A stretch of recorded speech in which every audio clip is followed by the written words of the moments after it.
This next devotional is called Overcome with Joy, and it's getting so close to Christmas, and we will start hearing the song about the three wise men that followed the star, and we might attend a church nativity or performance where a star hangs over a crib, and we might read the familiar story of Jesus' birth to our children, everything good to observe and remember.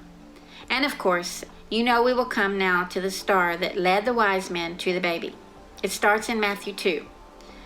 It says, Magi came from the east and asked, "Where's the one who's been born King of the Jews? We saw his star when it rose, and we've come to worship him." Remember how we said stars were created to demonstrate the power and glory of God? Well, here there was a morning star, which is a star that rises just before dawn, and it was so glorious that it beckoned these men to follow. There's a lot of theories circulating about what the star was, how it appeared and led them, and what star it was called, and all sorts of things. But since stars were created to demonstrate God's power and glory, it's highly possible that this morning star just appeared for the purpose of leading these seekers to Christ, a beckoning that occurs to all of us during our lives to come and worship. Of course, wouldn't it figure that Herod, the bad king, could see that star too and follow it as well? No, because the star was put there for the seekers that were interested in worshiping Christ, and Herod was only interested in killing that which threatened his power. So this magical star led these men to where Jesus was, and it says when they saw the star, they were overjoyed. Wouldn't you be overjoyed as well if you had a personal star appear in the sky to lead you in the darkest of night? I read that these men were kind of like astrologers, and they'd been watching for signs of the king's birth. Maybe that's why they saw the star. Because those who had no interest in a king, but rather in being a king themselves, like Herod, didn't see it. These men understood and had been given credence to all the words spoken about the coming king, and they came bearing gifts to the king, the one they acknowledged as the Messiah. It's interesting to note that people have studied for years to determine how the star appeared. Which star it was, like I said, is it still appearing, was it a star or a comet, and all sorts of things, but they're missing the point of this story.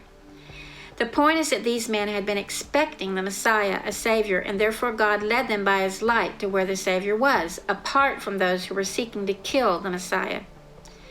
This is the point of the story. The men saw the star when it rose, and they came to worship him. They were looking in expectancy, and there it was, and they didn't miss it. We've been talking about the night stars and their properties, how looking up and acknowledging the one who calls them and counts them and increases and settles our faith. And here in this story, the bright morning star led these men who were seeking right to the source of the one, the Savior of the world. In verse 10, it says, when they saw the star, they were overjoyed. And as we mentioned before, that maybe they'd been seeking a long time, and when the light finally appeared, they were ecstatic and hopeful. And besides the star appearing, they were also warned in a dream not to go back to Herod, because that guy was bad news. Now, the star over the baby and the three wise men are pictured in almost every Christmas scene all over the world. I have a pretty manger scene that I put out at Christmas with a star suspended above. And we can continue questioning and debating the timing of the wise men's journey, the situation about the star, or whether or not it was real, all we want, and if we do, we will be among those who miss it. We will miss the joy that comes from acknowledging that the stars were created to demonstrate power and glory, all pointing to the one that formed us all. And we will miss the opportunity to kneel before him in worship, offering the gifts that we have to bring, in acknowledgement that he is Lord. That's the beauty of the star, of the manger scenes all over the world, the majesty and wonder of the God who created them one by one, and the amazement that we're counted just like them and the descendants of Abraham, known by name, with our hairs counted, not one is missing.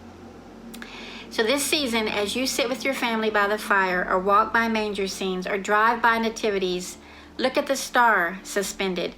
Be encouraged in the faith and absorb the radiation of the sun, and then radiate back more than you absorb, even in the darkest of nights, offering hope to those about to shipwreck.